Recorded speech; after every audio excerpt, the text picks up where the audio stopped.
Welcome, listener, in the shadows. We bring stories into the light. Join me as we explore the encounters no one speaks of and the things that watch from the dark. If you're still here after all that, you already know the kind of stories we tell. The kind that crawl under your skin, that echo in the quiet when the episode ends. If you want to carry a piece of that darkness with you, wear what haunts you. Our exclusive line of merch is made for listeners who feel more at home in the uncanny, the unspoken, the things that don't make sense in the daylight. Shirts, hoodies, and other gear, designed with that same atmosphere of dread, mystery, and whispered wrongness. Candles support the channel, feed the stories. You can grab yours at https:// the shadows printify me, and as always, don't look behind you. Michigan Dogman Encounter Chapter 1. The diagnosis, October 15th, 4:47 a.m. The truck door slams shut in the pre-dawn darkness, echoing through the empty forest like a gunshot. Marcus Holloway sits behind the wheel for a moment, his weathered hands gripping the steering wheel until his knuckles turn white. The digital recorder clicks on. This is Marcus Holloway. October 15th, just before dawn. I'm parked at the old logging road off Highway 23, about 10 miles north of the ranger station. He reaches into his jacket pocket, fingers finding the pill bottle. 4 months since Dr. Patterson delivered the news with that practiced sympathy they teach in medical school. 6 months, he'd said, maybe less.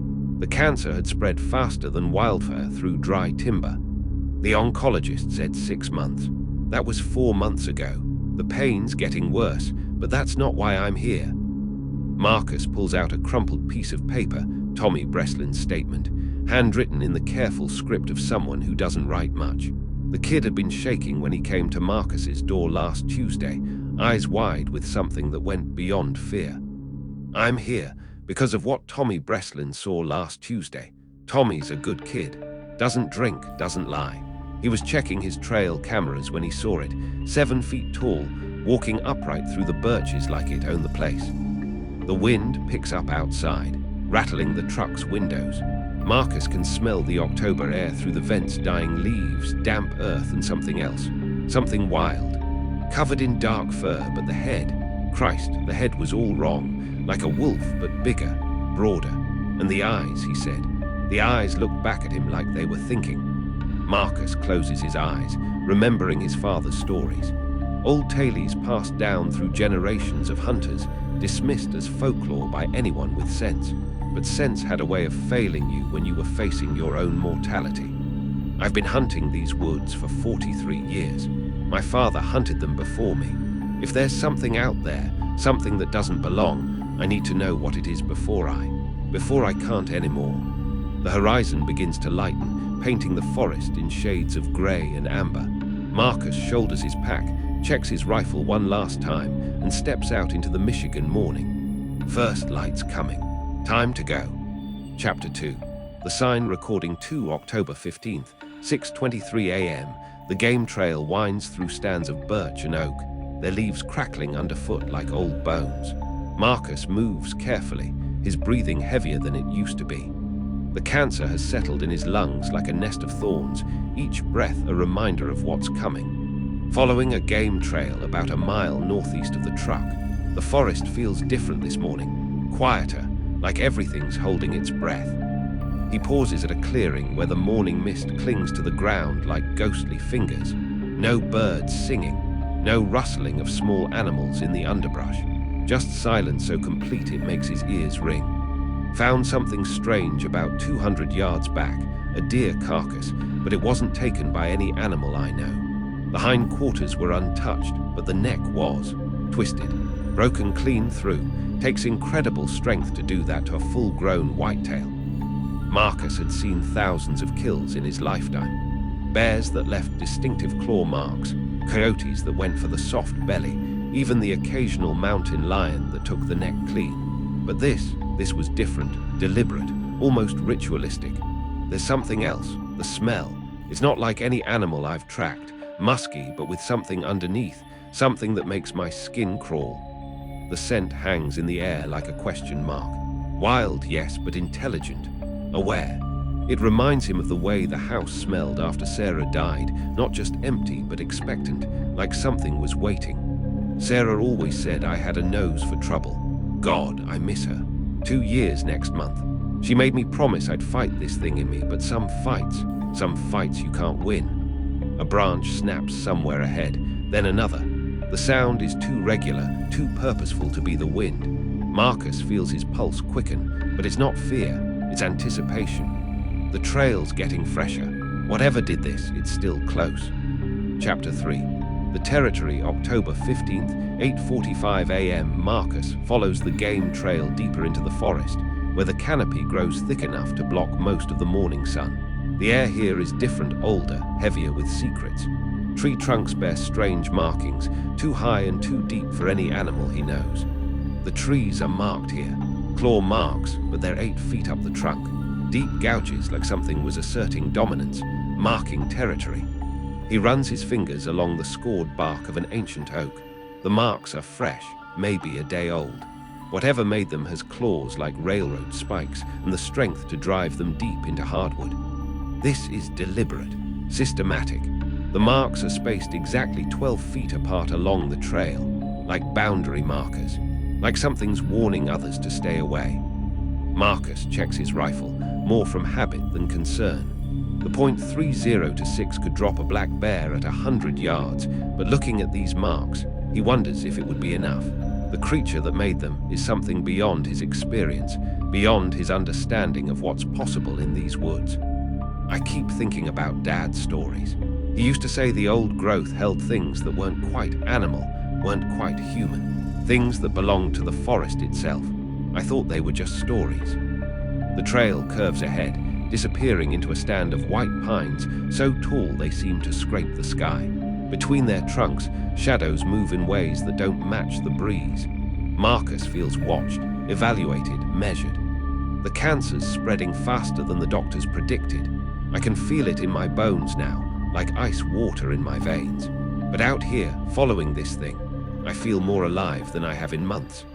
A low sound drifts through the trees, not quite a growl, not quite a call, something between the two, something that makes Marcus's hair stand on end. Something's calling, deep in the woods, time to follow. Chapter 4. The Resting Place, October 15th, 11:14 a.m. The fallen oak must have been ancient when it came down. Its trunk spans nearly the width of the creek bed, creating a natural shelter beneath its massive bulk. Marcus crouches at the edge of the makeshift den, his rifle across his knees. I found where it's been sleeping, under a fallen oak, maybe a quarter mile from Beaver Creek. The ground's all matted down, and there are marks in the bark, claw marks, but they're too deliberate, too precise. The impressions in the soft earth tell a story, not just an animal bedding down for the night, but something that chose this place.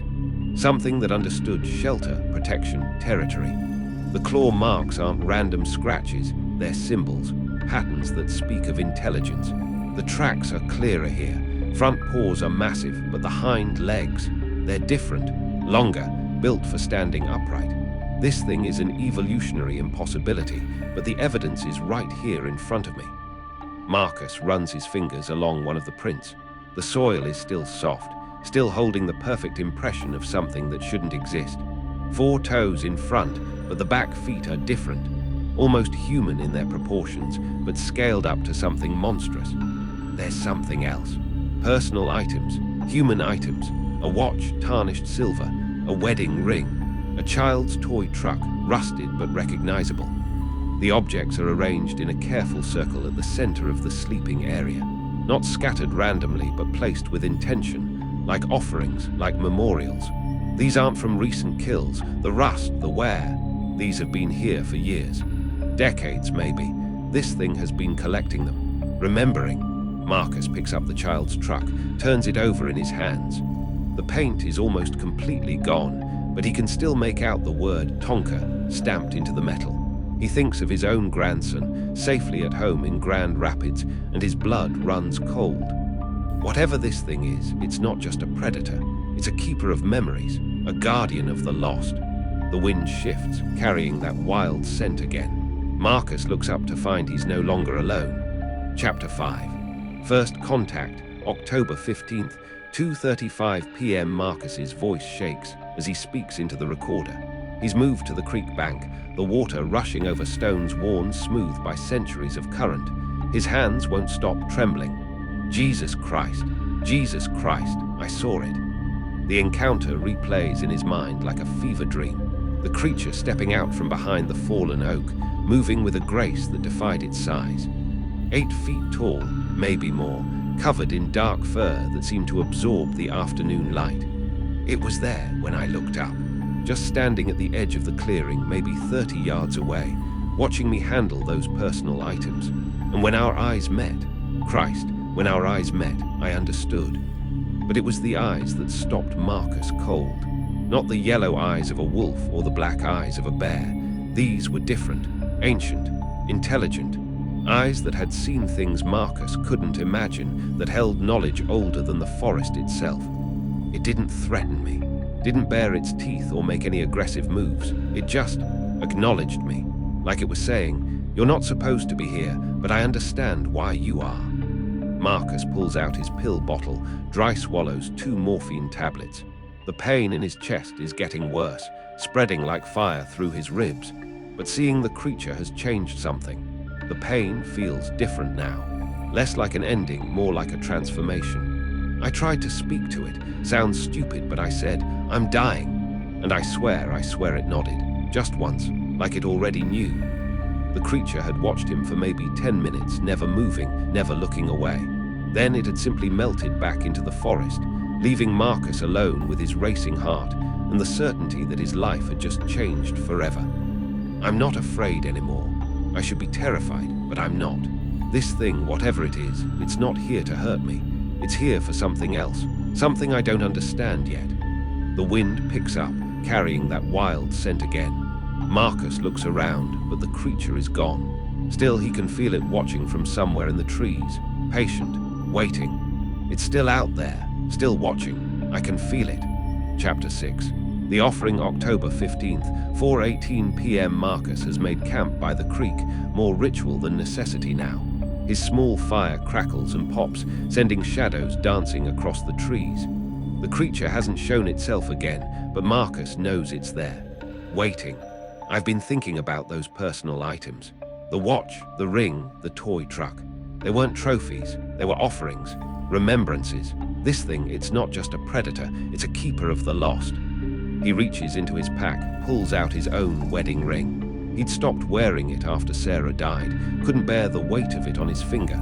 But he'd carried it with him everywhere, a talisman against the loneliness. I'm going to leave something. Sarah's locket. She wore it every day for 37 years. If this thing is what I think it is, if it's some kind of guardian or guide, then maybe it needs to know I'm ready. Marcus walks to the edge of the clearing, where the trees form a natural cathedral. He places the locket on a flat stone next to a patch of disturbed earth. The gesture feels important, sacred somehow. I found Sarah's locket on a nightstand the morning she died. Heart attack in her sleep. The doctors said it was peaceful, but I always wondered if she was afraid at the end. The wind carries his words into the darkness between the trees. Marcus returns to his fire, but he can feel the weight of unseen eyes on his back. The creature is closer now, drawn by his offering. I don't want to die afraid. I've seen enough death to know that fear makes it worse. Sarah was brave, but she died alone. I don't want to die alone. A branch snaps somewhere in the darkness, then another. The sounds are deliberate, purposeful. The creature is circling the camp, considering his offering. It's out there, moving through the trees. I can hear it breathing. Marcus adds another log to the fire, sending sparks spiraling up into the night sky. Each spark burns bright for a moment before fading to nothing. Like lives, he thinks. Like the time he has left. Come on then, I'm not going anywhere. Chapter 7. The communion, October 15th, 6:12 p.m. The creature emerges from the tree line like a shadow given form. It moves with deliberate grace, each step measured and purposeful. Marcus sits perfectly still by his fire, his rifle forgotten beside him. It's here, just stepped out of the trees like it belongs here, like it's been waiting for the right moment. The creature stops at the edge of the firelight, its massive form outlined against the darkness. This close, Marcus can see details that Tommy Breslin's panicked description had missed. The intelligence in its eyes, the almost human way it holds its head, the careful deliberation of its movements. It's bigger than I thought. 9 feet, maybe more, but it's not threatening. It's respectful, like it's asking permission to share my fire. Marcus gestures to the ground across from him. The creature tilts its head, considering, then slowly settles into a sitting position. The firelight dances across its features, revealing a face that's neither fully human nor fully animal, but something in between. It's sitting with me, just sitting there, watching the fire. Sometimes it looks at me and I can see it's trying to understand, trying to figure out why I'm here. The silence between them is comfortable, companionable. Marcus finds himself thinking of all the nights he'd sat by fires like this with Sarah, back when they were young and the world seemed full of endless possibilities. I told it about Sarah, about the cancer, about how I came here to find something, but I'm not sure what.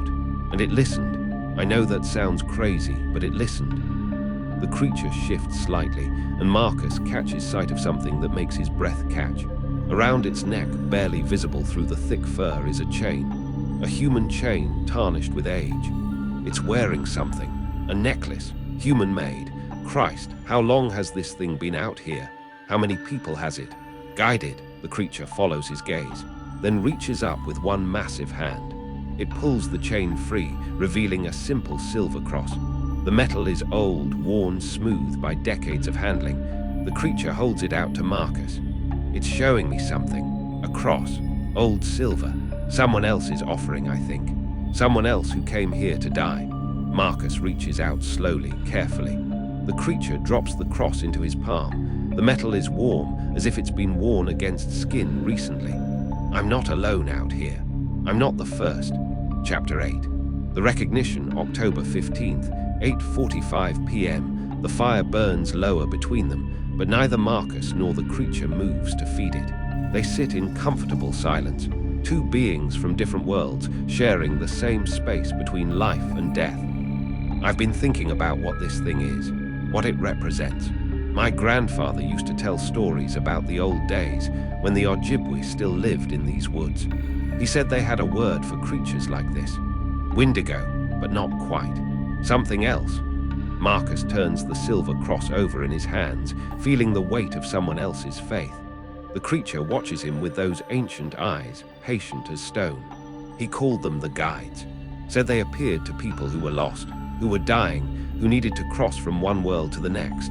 Not to hunt them, but to help them, to make sure they didn't cross alone. The creature tilts its head, and Marcus swears he sees recognition in its expression. Like it's been waiting for someone to finally understand. You're not a monster, are you?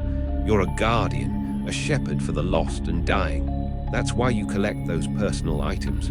They're not trophies, they're remembrances. Proof that those people mattered, that they were witnessed. Marcus coughs, feels the familiar taste of blood on his tongue. The cancer is accelerating, eating through his lungs like acid. But he's not afraid, not anymore. I understand now. I came here looking for something to fear, something to fight. But what I found was something to trust, something to help me cross over when the time comes. The creature reaches into the darkness beside it, producing something that makes Marcus's heart skip. Sarah's locket, the one he'd left as an offering hours ago. You went back for it. You took my offering. The creature holds the locket out to him, and Marcus sees that it's been opened. Inside, Sarah's picture smiles up at him, young and beautiful and alive. The creature has been studying her face, learning her features. You wanted to know who she was, who I'm dying to rejoin. Marcus takes the locket, closes it gently. When he looks up, the creature is nodding slowly, a gesture of understanding, of acceptance. You'll help me find her, won't you, when the time comes? The creature's response is barely audible, more felt than heard, but Marcus understands. He's not alone anymore. He won't die alone. The fire crackles between them, binding them in an ancient covenant. Chapter 9. The vigil, October 16th, 12:43 a.m. The fire burns low between them, casting dancing shadows that seem to move with purpose. Marcus sits on one side, the creature on the other, both perfectly still. Hours have passed like this, a communion of silence that speaks louder than words. It's been sitting with me for hours now, just sitting there, watching the fire. Sometimes it tilts its head, like it's listening to something I can't hear. Marcus reaches into his pack, pulls out a piece of beef jerky. His appetite is gone, has been for weeks, but the gesture feels important. He holds it out across the fire. I tried to offer it some of my food, beef jerky. It just looked at me with those eyes, and I swear it almost seemed amused, like it was humoring an old man's last wishes. The creature doesn't take the food, but it doesn't seem offended either.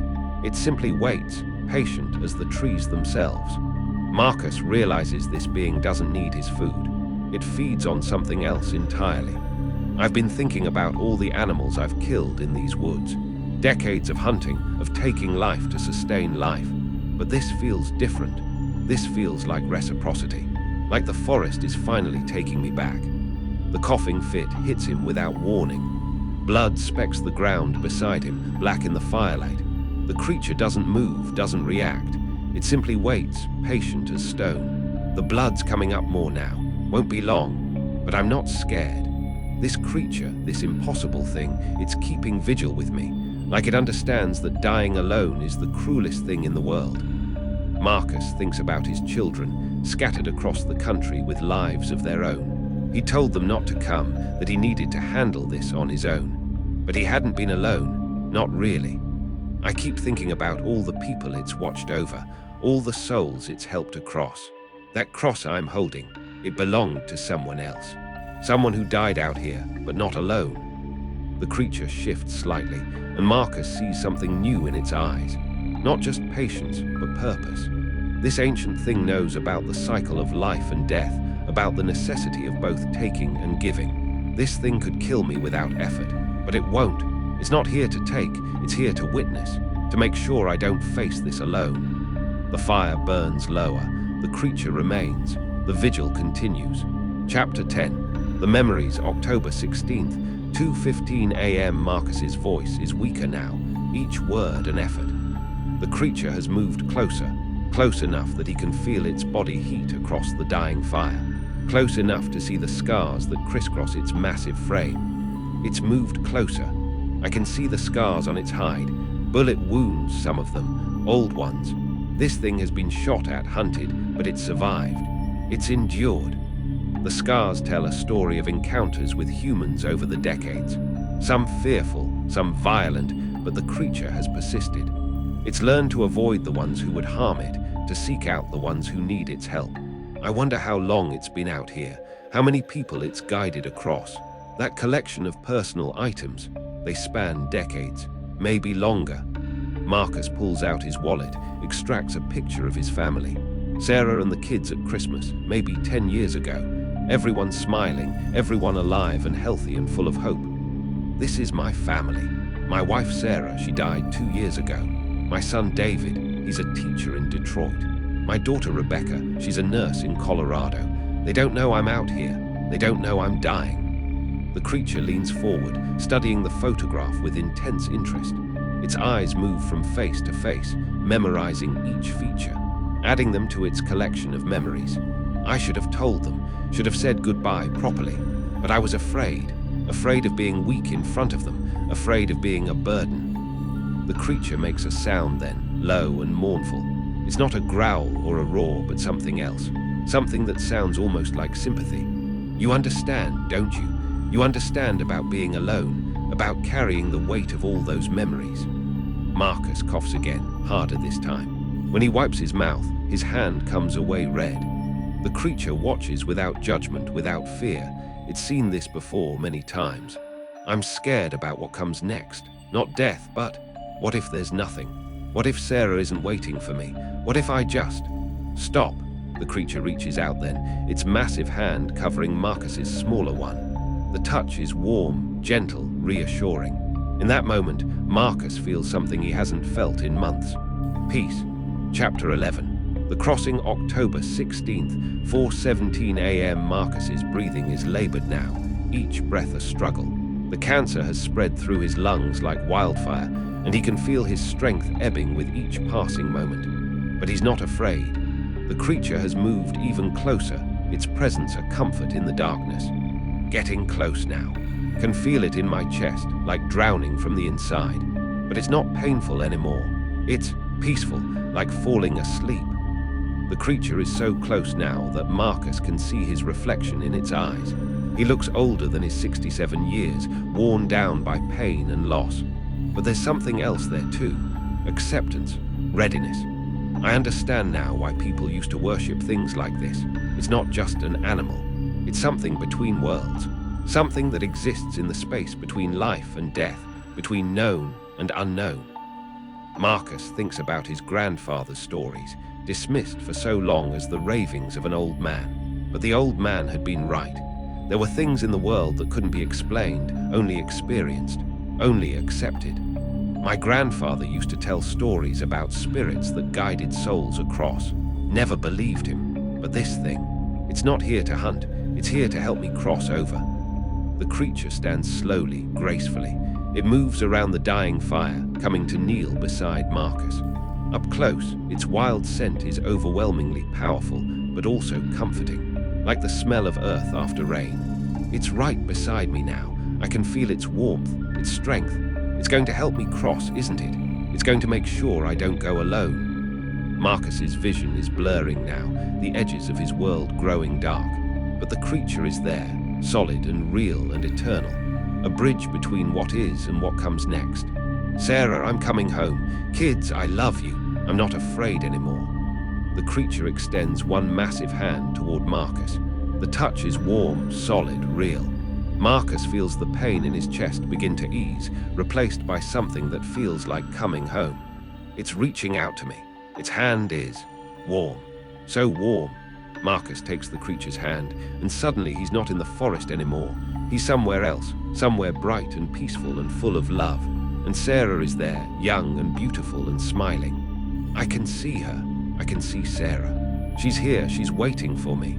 The recorder falls from Marcus's fingers, but his voice continues, fading like an echo. Thank you. Thank you for helping me find her. The recording ends. Chapter 12. The report, October 16th. 7:22 a.m. Ranger Patricia Domings's voice cuts through the morning air, professional and clipped. She's seen enough missing persons cases to know how they usually end, but this one feels different. This is Ranger Patricia Domings. October 16th, 7:22 a.m. We found the subject's campsite approximately 0.3 miles northeast of Beaver Creek. No sign of the individual.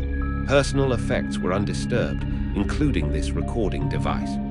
The campsite is strange. Too neat, too purposeful.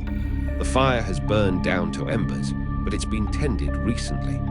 The logs are arranged in a perfect circle, and the ground around it bears impressions that don't match any known animal. What's strange is the fire was still burning when we arrived, but it had clearly been tended recently. The logs were arranged in a perfect circle, and there were impressions in the dirt around the fire pit. Large impressions, like something had been sitting there.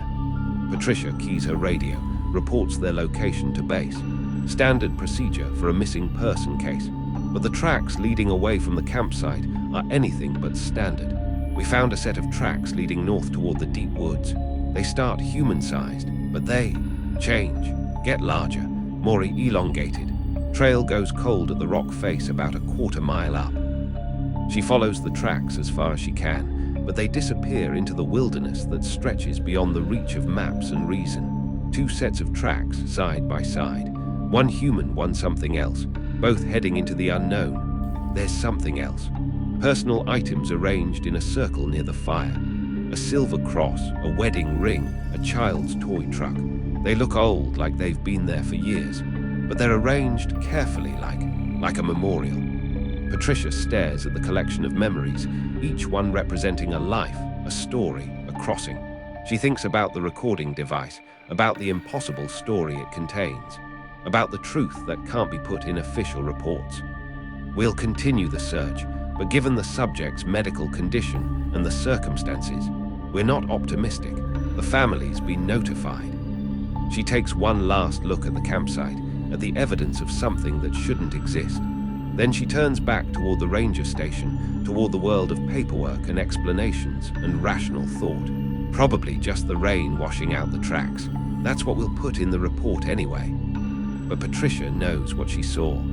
And sometimes, in the quiet moments between calls, she wonders about the stories these woods could tell, about the things that live in the spaces between worlds, guiding souls across the darkness. The search was called off after a week. The body was never found. But deep in the woods north of Beaver Creek, something still watches and waits. A guardian of the lost, a keeper of memories, a bridge between life and death. And sometimes, on quiet nights when the wind is right, campers report hearing something moving through the trees. Not hunting, not threatening, just watching, waiting for the next soul who needs guidance across the final threshold. The vigil continues.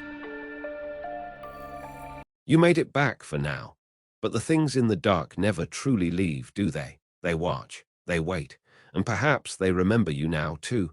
If you want to hear more, if you dare to listen again, step back into the shadows. Like the video, subscribe, but know this, some doors once opened do not close so easily.